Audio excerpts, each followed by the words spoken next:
Bonjour l'âme étoilée, Bonjour. merci pour cette interview virtuelle qui nous permet quasiment de traverser la France comme ça dans une belle diagonale de Metz à Brest. Vous êtes infirmier en soins palliatifs et nourri des expériences de vie de votre quotidien professionnel. Vous nous offrez à lire une bande dessinée, À la vie, publiée aux éditions Calman Lévy. Une bande dessinée roman graphique extrêmement sensible et drôle aussi, qui offre un regard nouveau et rempli d'humanité sur la fin de vie. Alors, pour commencer cet échange, pourriez-vous nous dire pourquoi vous êtes devenu infirmier et peut-être aussi pourquoi dans ce service si singulier des soins palliatifs? Par le plus grand des hasards, en fait. J'ai poussé les portes de l'école d'infirmière de ma ville, à Bruxelles, sans trop savoir ce que j'allais y trouver, sans trop savoir ce que je venais y chercher, mais je sentais que c'était ce que je devais faire. J'avais fait 2 années d'une fac de psycho qui m'avait beaucoup plu, mais j'arrivais pas à me projeter dans ce métier-là. Et je sentais que c'était là qu'il faut que j'aille, et qu'il fallait que j'aille. Et je pense que je ne me suis pas trompé, puisque je m'épanouis pleinement dans cette profession. Je pense que j'étais en recherche d'un métier qui soit vraiment centré sur l'humain, sur le relationnel, et quoi de mieux que le métier d'infirmier en soins palliatifs pour nourrir ça. Depuis votre compte Instagram, vous mettez à partager des scènes de vie, des moments d'échange que vous captez, mais que vous vivez surtout avec les patients que vous accompagnez.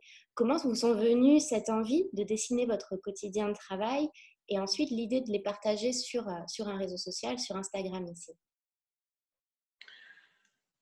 À la base, j'avais juste envie de raconter des rencontres, des personnes qui m'ont touché, qui ont jalonné mon parcours, et sans forcément que ce soit l'étendard, enfin le message des soins palliatifs. J'avais juste envie de raconter toutes ces personnes qui m'ont touché à travers mon métier. Et petit à petit, je me suis rendu compte en fait que tout ça s'inscrivait dans un continuum, et que ça permettait aussi de peut-être changer un petit peu la vision globalement sinistre que les gens ont des soins palliatifs. Mais au départ, oui, c'est des histoires que je ne pouvais pas garder pour moi. J'avais besoin de les transmettre aux gens, de leur montrer les belles rencontres qu'on peut faire à l'hôpital. Euh, et tout a commencé avec l'histoire de Mathilde. C'était une rencontre inattendue, une rencontre qui m'a bouleversé, une patiente et une famille qui m'ont bouleversé. Et au décès de Mathilde, je me suis dit que c'était dommage de garder cette histoire pour moi. J'ai ressenti le besoin déjà pour moi de la figer sur le papier, parce que je ne voulais pas l'oublier. Et une fois que c'était fait, je me suis dit que c'était dommage de le garder que pour moi. J'avais besoin de le partager. Donc, voilà. Et tout a commencé comme ça. Et puis après, il y a eu plein d'autres Mathilde. Il y a eu Mona, Roger, Mathilde évidemment. Chaque nouveau patient, chaque nouvelle patiente, c'est une rencontre, vous nous le dites. Vous prenez le temps de discuter, de faire leur connaissance. Ce lien que vous créez, c'est ainsi que vous concevez votre métier, c'est aller un peu au-delà du médicament. Totalement, ouais. Mais je pense que ça fait partie des traitements de manière générale, en fait. C'est ce qu'on appelle le soin relationnel dans notre métier. Mais c'est ce que je recherche. Oui, les médicaments ont évidemment comment dire, cette capacité à soulager les maux du corps. Mais l'humain a énormément de capacités aussi, de facultés à soigner l'autre par sa présence, par son écoute, par ses mots. Et, euh, et je pense que ce serait une grave erreur de le négliger, en fait. Donc, sur Instagram, vous devenez l'homme étoilé, c'est votre surnom, c'est le nom de votre compte. Et en vrai, donc, vous vous appelez Xavier. Je crois que c'est Blanche, l'une des patientes que vous avez rencontrées, qui vous a nommé ainsi. Pourquoi, selon vous? Bah, déjà, tout simplement, en rapport aux étoiles qui sont tatouées sur mon bras. Euh, c'était une histoire particulière. Blanche, c'était une petite dame qui était vraiment murée dans sa souffrance, et que j'arrivais absolument pas à atteindre. Et c'est par le biais de la musique et avec beaucoup d'insistance que j'ai réussi à accrocher un sourire à son visage. Et elle en a été tellement heureuse que le lendemain, quand sa fille est venue la voir à l'hôpital, elle lui a dit l'homme étoilé m'a mis du Brel, l'homme étoilé, parce que je pense qu'elle n'avait pas fait attention à mon nom sur ma blouse. Et j'ai trouvé ce petit surnom amusant et touchant. Et puis c'était aussi une belle conclusion de ces 5 mois de galère à essayer justement de remettre un petit peu de vie dans sa chambre. Donc quand il a fallu me trouver un nom d'artiste, on va dire, j'ai choisi celui-là. La musique, c'est l'un de vos trésors pour ajouter de la vie au jour, à défaut d'ajouter des jours à la vie.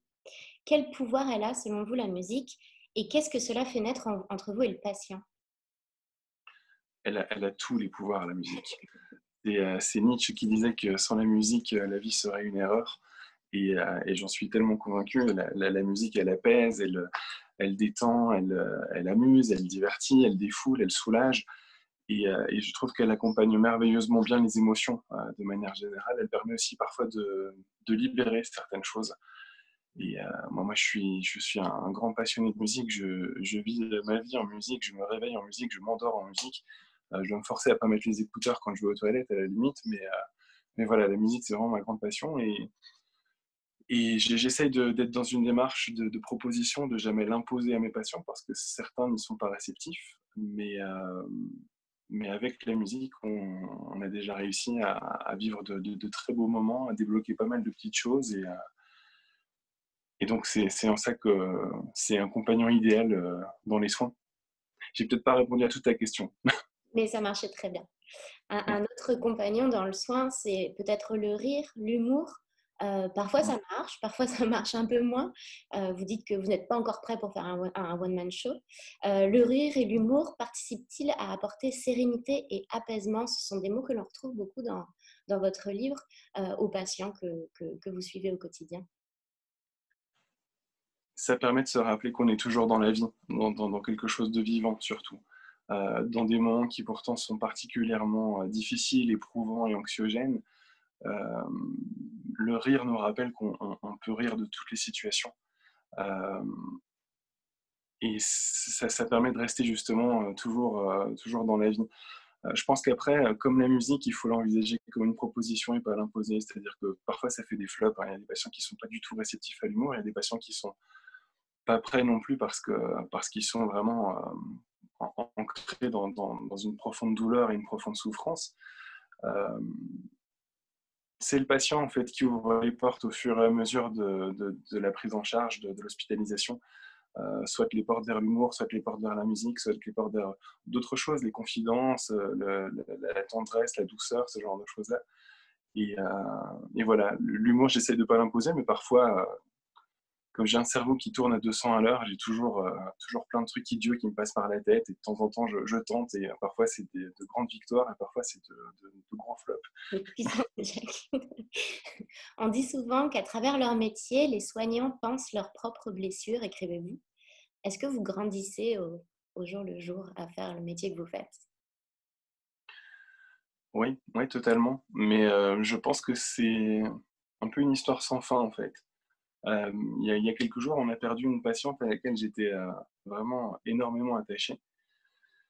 Et je me suis rendu compte qu'en fait, c'était une autre Nani, cette patiente. Nani, c'était cette patiente qui s'est autoproclamée grand-mère adoptive pendant son hospitalisation. Et ça m'avait beaucoup touché. Et on ne s'était plus à jouer ce petit jeu, à se vautrer dans ce petit mensonge qui n'avait pas beaucoup de conséquences, hein, si ce n'est que ça nous nourrissait tous les deux. Mais je me suis rendu compte qu'après, il y a eu énormément d'autres nannies et d'autres papis aussi, si on peut dire ça comme ça. Et parce que j'ai pas eu la chance de pouvoir accompagner mes grands-parents au dernier jour de leur vie. Et je me rends compte que de manière assez cyclique et continuelle, il y a beaucoup de patients qui me ramènent à ces épisodes de ma vie et auprès desquels je m'investis un peu plus, on va dire, parce que je rejoue un scénario, quoi, ce scénario de ces grands-parents que j'ai pas pu accompagner. Et peut-être qu'à travers eux, je pense justement cette blessure. Ouais. Donc, oui, on grandit, mais aussi on a. C'est des choses qui se jouent, comment dire, inconsciemment. On s'en rend compte surtout sur le tard, mais on est continuellement en train ouais, de rejouer des scénarios de vie, quoi. Vous avez fait quelques dédicaces, vous avez été dans des salons et pendant lesquels vous avez rencontré quelques familles des patients que vous avez Mm. accompagnés. Comment se passent alors les retrouvailles et quel regard pose-t-il sur vos dessins? généralement, ils en sont très touchés parce que c'est toujours des hommages que je rends à leurs proches. Euh, je me permettrai pas de faire quelque chose qui puisse nuire à un patient ou à une famille. Euh, c'est pas dans ma démarche et puis c'est pas intéressant. Donc souvent, voilà, j'ai à cœur, ouais, de rendre hommage à ces personnes parce qu'elles m'ont touché personnellement. Et c'est quelque chose qui reste du coup pour ces familles. Donc souvent, c'est des retrouvailles qui sont très touchantes et très bouleversantes parce qu'elles se sentent reconnaissantes, mais elles ne savent pas à quel point moi j'ai été reconnaissant aussi d'avoir rencontré leurs proches. Donc c'est des beaux moments. Ouais. Le fait que À la vie soit devenu un livre, est-ce que ça crée une émotion particulière en vous? En moi? Oui. Oui, oui, parce que c'était une ambition un rêve de gosse en fait, de publier un jour.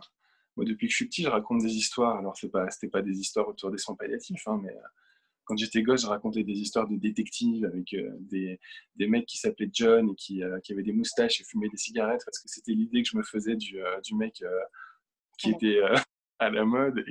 Mais voilà, j'ai toujours raconté des histoires, j'ai toujours dessiné. Et le fait aujourd'hui de pouvoir partager mes histoires, qui en plus sont des histoires réelles, c'est fort. Ça me touche énormément parce que d'une part, je me rends compte que ça permet de livrer un message un petit peu différent autour des soins palliatifs.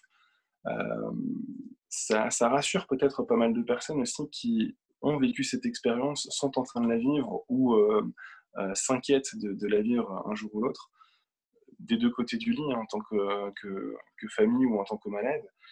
Et, euh, et puis ça permet aussi quelque part de rendre tous ces patients un petit peu éternels. C'est un grand mot, hein, mais en tout cas, voilà, de leur rendre hommage. Pour la plupart, ils ne sauront jamais qu'ils existent à travers ces pages de bande dessinée et ça a quelque chose de poétique et de touchant, hein, selon moi. merci beaucoup, l'homme étoilé, pour cet échange et ces mots. Et à bientôt. Ah, merci. À bientôt. Ouais.